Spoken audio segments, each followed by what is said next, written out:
welcome back to the Aligned Souls podcast. This is episode 1.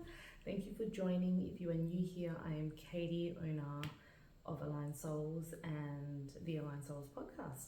This is our official first episode because last week was episode, and basically that was just me ripping off a band-aid and putting something out there because I said I was going to do it. But yeah, welcome. Thank you for joining me. Cold night. It's cold in Perth at the moment. I've been spending the whole week thinking about this episode because this really is meant to be for me and kind of like a little memoir or a legacy for Naomi to one day watch back and think how cool her mum is, and the storytelling of life and maybe a few lessons along the way and a few analogies, some jokes, some moments and memories, all the things. So it got me thinking, where do I want to start? Well, I want to start with who I am. And then that just opened a whole beautiful door of where does one begin to tell this story. And I wanted to tell the story of the little Vietnamese girl, right? Like, yes, I migrated here when I was 5 and I couldn't speak English and I could barely remember my childhood. So then I was like, how can I tell a story of a little Vietnamese girl when I don't remember who that person is or that girl was? And I was like, it got me questioning if I was even Vietnamese enough. Now, hear me out. Of course, I am Vietnamese enough. I can speak Vietnamese very, very fluently. My sister sometimes thinks I can't, but I promise you I can. But yeah, why that thought kind of stuck a little longer. So growing up, going to school, I don't know why, right? And bear with me and hear me out. This might sound semi-racist and I don't wish it to be, so don't take it that way. But I gravitated to the non-Asians of the school. Like, I obviously had Asian friends, but they weren't my closest. They weren't the ones I hung around with every day or became my besties. And it wasn't because I deliberately didn't want to be. It just, I gravitated to my whiter friends. But I honestly, it was unintentional, Sometimes now that I think back, I'm like, I wasn't very Asian. I didn't dress that way. I wasn't academic that way. I don't know, maybe I'm just silly, but yeah, it got me thinking, even the reading and the writing I don't know how to do because I put it down to me struggling at the time to just learn the English language. So for me to learn both, it was too much. I'm probably not wired that way. I definitely know that I have, other people and friends that went to Vietnamese school. And good for you. But for me, like I said, I struggled to even learn the English language. So I'm not going to go and bloody screw up both languages. Just do one really well. And if you're listening just on Spotify, you probably can't even tell that I'm full Asian looking and that I am pure Vietnamese as in blood. So yeah, anyways. So then in my head, I'm like, how can I tell a story about a little Vietnamese girl when I didn't even feel like a little Vietnamese girl, if that makes sense, right? Growing up here, I just grew up in Australia. I am Australian. I became Australian. I am the Vietnamese girl that became an Australian person. And here we are, 40 years later, figuring still who the hell I am. But then it got me thinking, obviously a lot of other people feel that way too, right? From different countries, you migrate here, and Australian is obviously full of immigrants. And how much of a struggle that might be to fit in, to feel different, to feel not so much alone. I never really felt that alone. Like, I always had friends. I obviously had my family and my cousin. I just felt still like that identity. Am I Vietnamese? Am I Australian? But for the most part, I felt more Australian than I ever did Vietnamese until later on in life, when we started visiting Vietnam more, because I started working, and had the ability to go back to Vietnam more often. I still remember the first time I went back to Vietnam. I think, correct me if I'm wrong, but maybe 8 or 10 years old. And by that point, I was very Aussie, right? Like, when you go back, I don't know if this is correct, but when you have lived in abroad, and you return home to Vietnam for a holiday, the locals call you Viet Kieu, which is like Vietnamese foreigner, I think. Anyways, when I went back the first time, I remember wearing really white people clothes, like really fancy dresses, and just, I stuck out, right? Like a sore thumb. Like, you just wouldn't wear what I was wearing in Vietnam. Like, they'd look at you like, oh, who is she? Viet Kieu. And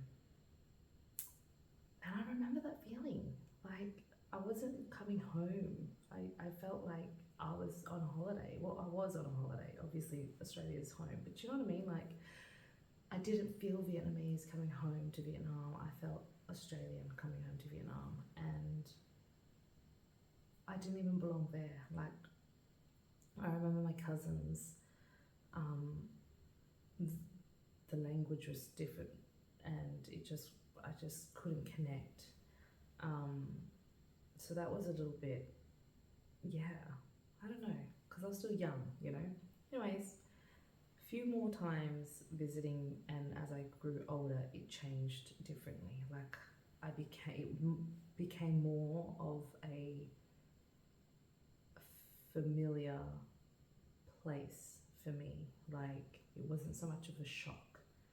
This is where I grew up for the first 5 years of my life. This is where I was born. This is my house. This is the people. And as I kept returning, the people are the same. Like, they never changed. Like, the lady on the corner of the street selling the same sesame ball filled with mung beans, fried in oil, was in the same corner for 10, 15, 20 years, wearing probably the same sort of outfits, just doing the same job thing, and so happy, so content. Experiencing moments like that when I visited Vietnam, for me, felt like home, because the people, the resilience, the beauty of Vietnam, the love of the people, of the food, of each other, that's what I'm so proud of. Like, that's my culture, and I want Naomi to know that, and I want her to feel that, and I want her to be proud of it. And I know that she's half Irish, but at the same time, she's very, very much Australian, and rightly so. Like, I don't want her to be, you know, confused in any way, but I want her to be proud. I want her to know that she's got heritage and culture, and she's got the best of both worlds. And I would never want her to ever feel like she doesn't belong, or she didn't know who she was, or that who her mum and dad were.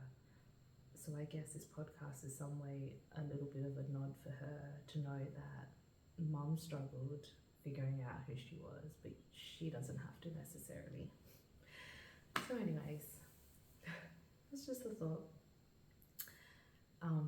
But yeah, it wasn't like I grew up and I decided I didn't want to be Vietnamese. I just gravitated and naturally became who I am, but I've always been drawn back to who I truly am at the core. And I can be both. It doesn't have to conflict, it can coexist. because I know that there's a big struggle out there for a few people, particularly like some family members. I won't name them,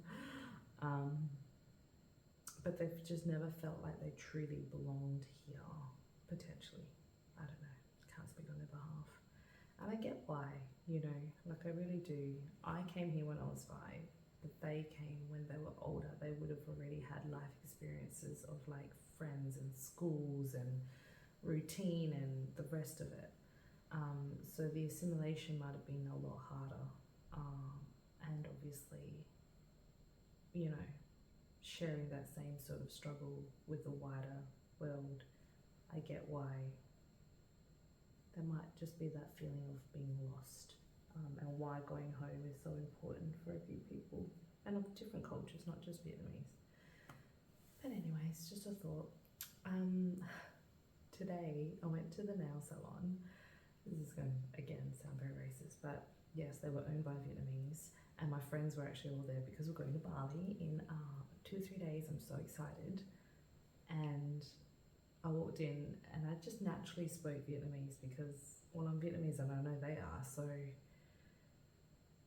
yeah, that felt really cool. Always, every opportunity I get to speak Vietnamese, I will try to. It's a really beautiful language. A lot of,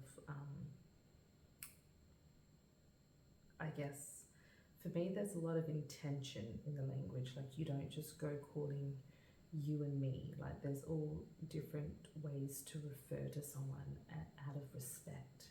If you're speaking to a younger female, you would say, M or whatever. And if you're speaking to an older, like, there's just so many different ways to address someone instead of just you and me. And for me, that is just so beautiful. Like, you have so much intention before you speak their name or speak to them.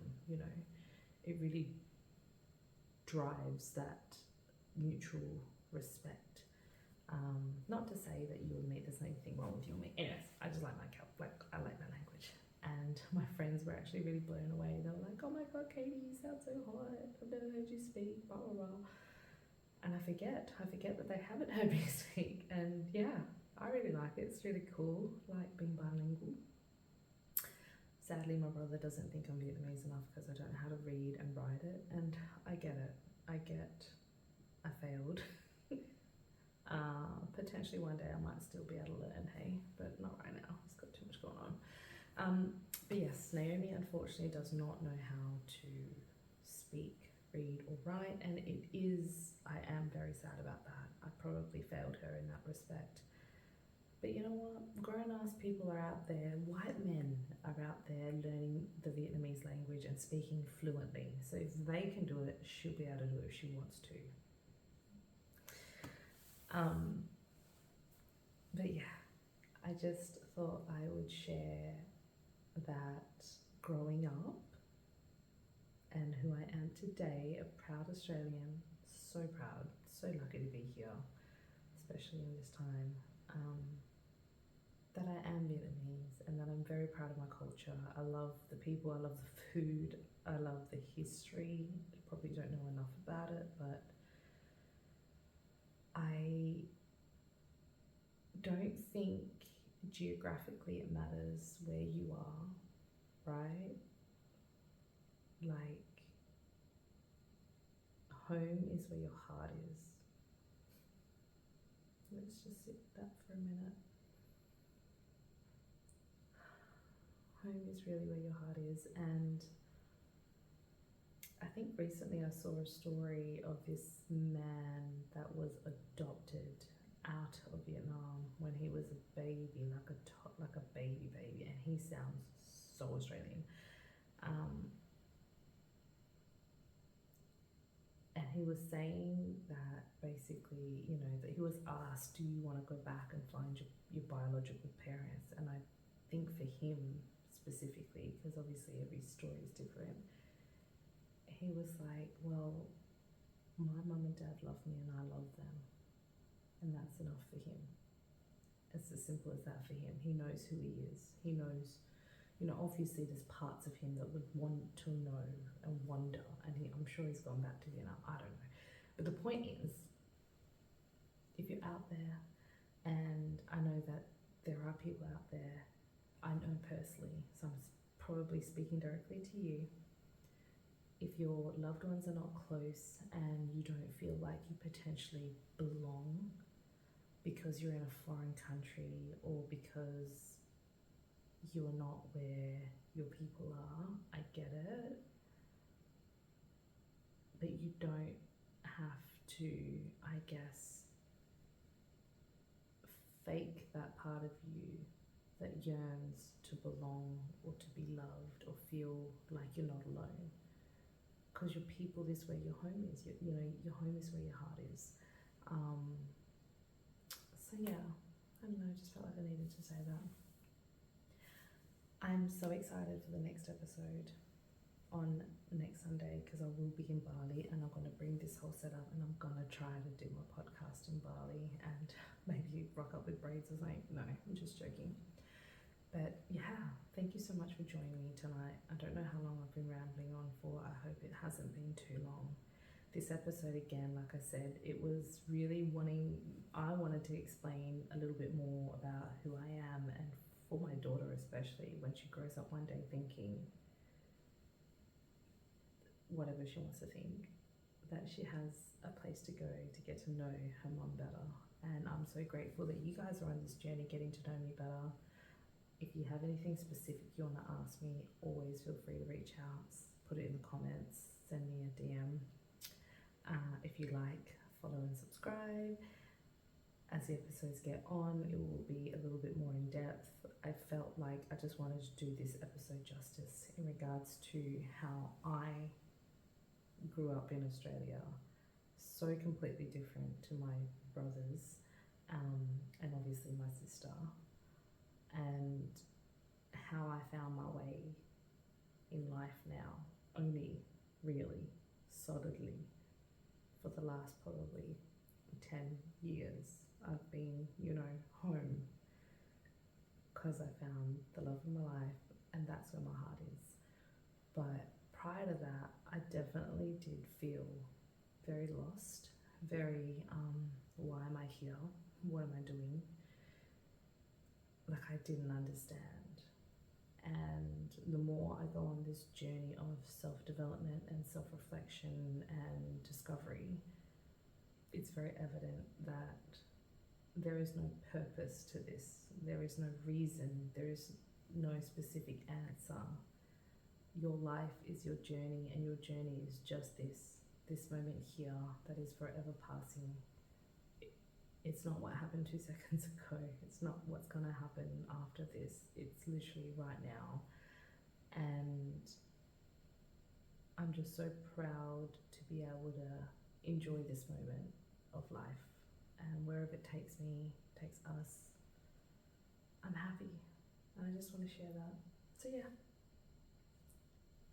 See you next week, guys, in Bali. I'm so excited. It's going to be so warm. I'm off to a retreat that I'm co-hosting and I'm so excited. And keep up on Instagram if you want to see all the BTS. And until then, so much love and blessings upon blessings. I think that's going to be my new motto. I'll get like a shirt that says blessings on blessings. Anyways, peace out.